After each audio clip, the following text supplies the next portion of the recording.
gosto de assistir filme. Agora eu tenho assistido um pouco menos, mas eu gosto bastante. Gosto de contato com a natureza, gosto de esporte. Eu sou um cara de boa, velho. Tipo assim, tirando o lado profissional, eu sou um cara básico. Eu brinco, hoje eu até brinquei que eu sou feliz no simples, tá ligado? É, Feliz o simples com a Ferrari. velho, fez o simples uma vida boa. Ah, mano, a gente trabalha igual cachorro. Não Não, vou tá mentir pra certo, tá você. certo, tá Não vou certo, mentir pra tá você. certo, velho. Não Tá certo. vou trabalhar igual um cachorro pra morar mal, pra ter um carro Sim. ruim, pra viver passando vontade de comer e não ter dinheiro. Eu brinco, cara. Quando eu comecei a trabalhar, eu comecei a trabalhar novo, né? Muito novo. Comecei a trabalhar com 11 anos e minha primeira CLT tinha 16. Eu, eu falava que eu queria poder ir no restaurante e não olhar o preço no cardápio. Era essa a vontade que eu tinha. Então depois que eu consegui isso, aí você começa a pensar em outras coisas, que é entrar numa loja, não ter que perguntar preço, essas coisas. Mas quando eu era moleque, eu não venho, igual a gente conversou antes, eu não venho de família rica, nem nada longe disso. A skin é maravilhosa, com todo respeito, mas não é a realidade financeira. E aí, muita gente acha, isso aí é playboy, isso aí já veio com grana. Pô, porra nenhuma. Fiz tudo na unha. Tudo que eu tenho hoje vem na unha. Tudo. E não é zoeira não, é tudo mesmo. Então, desde moleque, quando eu... Minha saída com minha mãe, a gente fazia uma saída por mês, assim, pra comer alguma coisa. Era uma brotinho, literalmente, não era nem pizza média, era brotinho, pra dividir eu e ela. Essa era o passeio de família. E era o que ela tinha condição de pagar.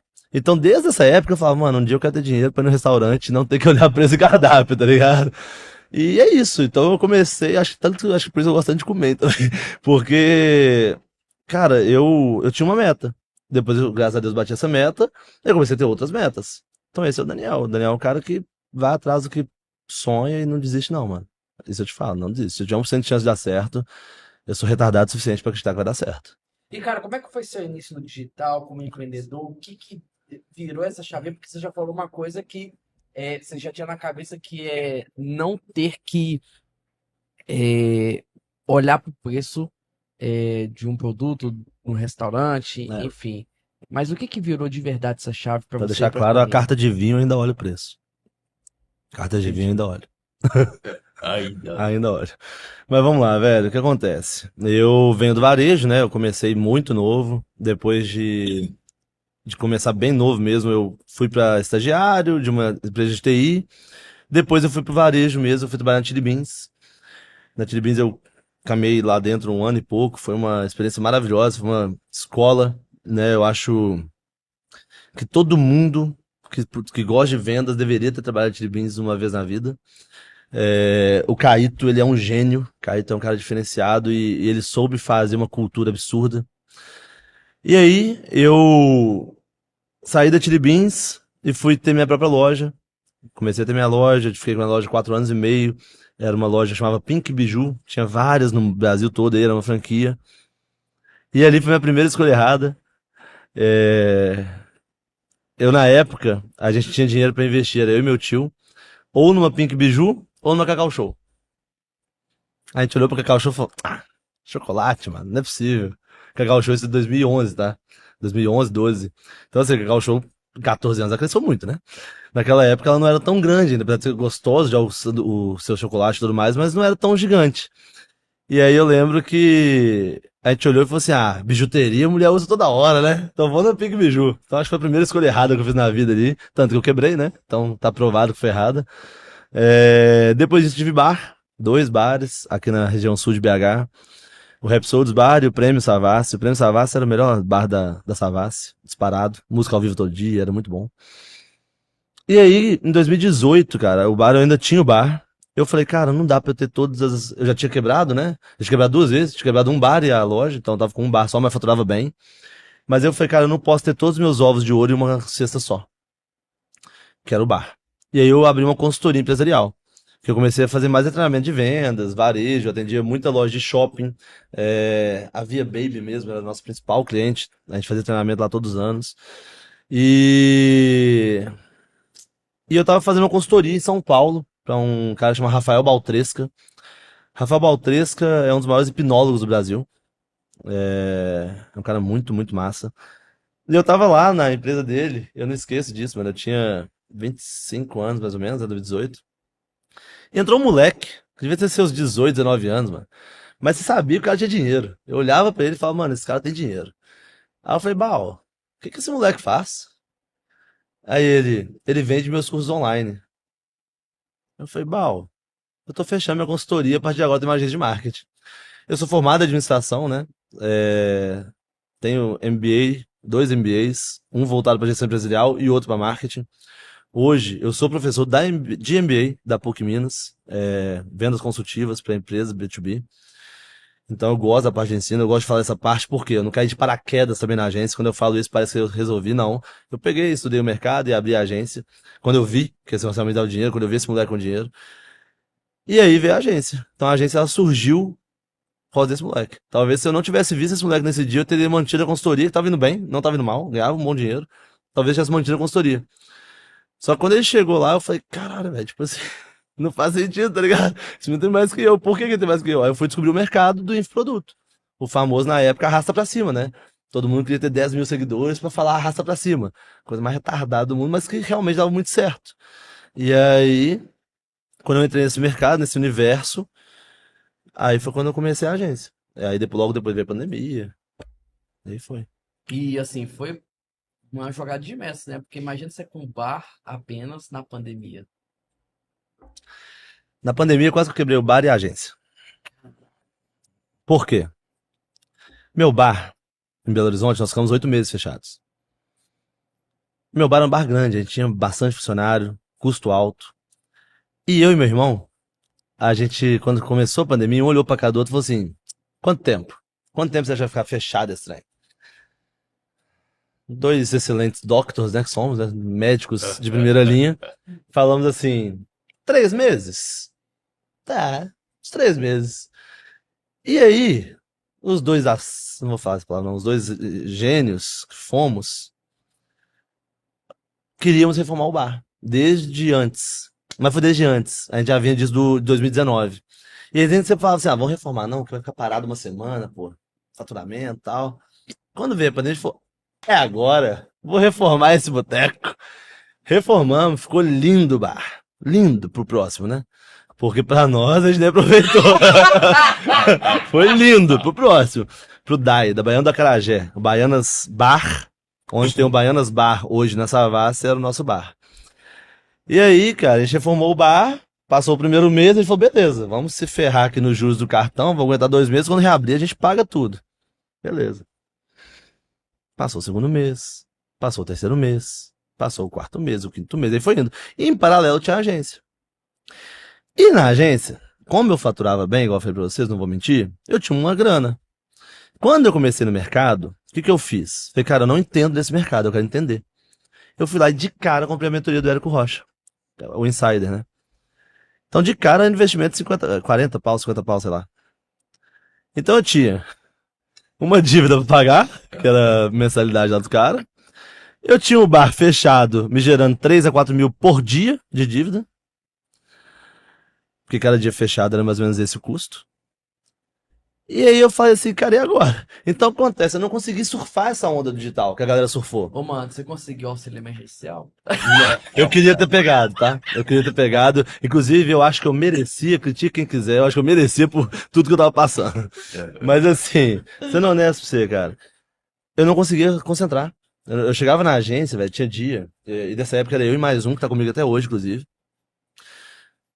Tinha dia que eu chegava, eu olhava pra tela do computador e falava, e agora? O que que eu faço hoje, mano? Eu não tinha mais o que fazer. Por quê?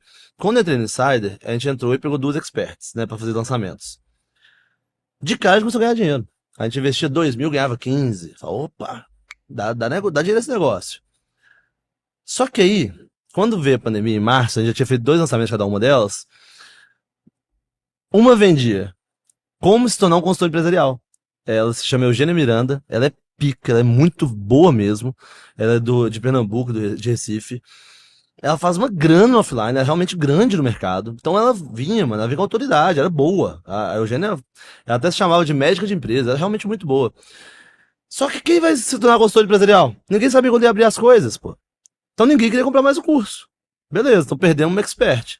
A outra expert, a Aika, uma pessoa muito gente boa também, ela vendia bem-estar. Só que, mano, na pandemia, todos as influências, quem podia, quem já tinha audiência, virou vendedor de bem-estar. Né? Virou aquele negócio, tipo assim, vamos ter uma comunidade? Comunidade zen, sei lá o quê, comunidade, sei lá o quê. Então, assim, eu tinha dois produtos que estavam começando legal, antes da pandemia. Talvez até tivesse ganhar dinheiro com esses produtos, vai saber. Mas que não foi possível de eu explorar. Então eu me vi com uma agência, sem cliente. Eu tinha zero clientes. As duas que eu tinha não dava pra vender, então zero. Um bar me gerando dívida todos os dias. Todos os dias. E eu falei assim, agora, mano? Tipo assim, o que eu faço? Aí vem minha primeira cliente. Aí o que eu fiz? Aí eu, igual eu falei pra vocês, como eu já tinha estudado, né? Eu vim na faculdade de marketing e tal, eu abri a agência. A agência deixou de ser só infoproduto para se tornar uma agência 360. Então a gente passou a fazer identidade visual, site, cuidar de negócio local, rede social do negócio local, igual Instagram, tráfego pago, essas coisas. E aí veio a primeira cliente, que ela me pagava R$ 300 por mês. Ela tinha todos os serviços da agência. Gente, todos. Era tráfego pago, social media. E ela achava que ela pagava caro. E na época eu comecei a acreditar nela. Eu falei, gente, será que eu tô cobrando muito caro? 300? É 350. Eu acho que vou tirar esse 50 aqui, virar 300. Talvez vale mais a pena, né? Talvez. É a síndrome do impostor, né? Você começa a achar que você não é bom. Que você. Porra, eu tava me ferrando de tudo que é lado. Por que alguém vai me pagar alguma coisa? Saca? É real isso, gente. Eu queria que o Tuxo, que é meu 01, né? Tá comigo desde o dia 1 da empresa, estivesse aqui do lado. Eu queria estar só assim, ó. Igual aquele cachorrinho de carro, sabe? Porque foi isso que a gente pensava. A gente pensava, mano, por que alguém vai pagar a gente? A gente. O bar tá quebrado. A empresa a gente não tem cliente. Por que vai pagar a gente? Só que aí, bicho, aí que a gente tá falando negócio de Deus, né? Que a gente tá brincando em negócio de pastor e tal.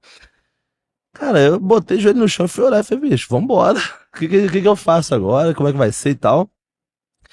E as coisas, aos poucos, começaram a andar. A gente começou a ter algum outro cliente. Aí tem até o Tarso Brant, né? Que foi para até na novela das nove, que era a Tereza, virou Tarso. E a gente fez uma comunidade pra ele, que era Conectarso, que era tipo assim, que eram os fãs dele entrar na comunidade. Porque naquela época tava muito na moda vender Close Friends, né? Só que eu falei, cara, vamos fazer um negócio diferente. Em vez de vender Close Friends, vamos fazer um negócio de vídeo mais interessante, onde tem interação e tal. E a gente fez esse produto. Depois foram surgindo outros produtos, até que virou o ano. Quando foi virar o ano, em dezembro, eu consegui vender o bar pro Dai. O Dai foi um cara que, na verdade, eu falo que ele pagou mais por dó do que por querer, porque ele sabia que se ele não tivesse pagado, ele teria o meu ponto se ele quisesse. Então eu fico feliz pela existência da vida dele. Ele pagou a gente lá, a gente vendeu o bar, e aí eu consegui ter uma mente mais tranquila. Eu falei, beleza, agora eu tô cheio de dívida ainda, porque a gente vendeu o bar por um valor X, e eu devia mais ou menos 2x, isso é alto. Então eu falei, beleza, agora já tem uma dívida consolidada. Ela não vai mais crescer dia a dia. Então eu consigo pensar na minha empresa para pagar a dívida. E assim eu tive minha agência de 21 até 23. 21, 22, 23, eu só me importava com pagar a dívida. Eu nunca. É por isso que eu falo que assim, né? Eu sou um cara que é antigo do digital, né? Eu tenho algumas amizades antigas, tem uma galera que hoje é gigantesca, que começou comigo, mas eu não consegui viver, pensar em médio e longo prazo. Eu vivia pensando no curto prazo. Porque todo dia tinha um boleto a mais pra pagar. Todo dia tinha um boleto que tava vencendo, senão meu nome ia sujar. Aliás, tava sujo, eu queria tirar, né, do nome sujo. E aí, até meados de 24 foi isso. De 24 pra frente eu consegui pensar em longo prazo. E aí o jogo mudou. Aí depois que você tem uma mente tranquila, dinheiro no bolso, mano. Dinheiro traz dinheiro, não tem como.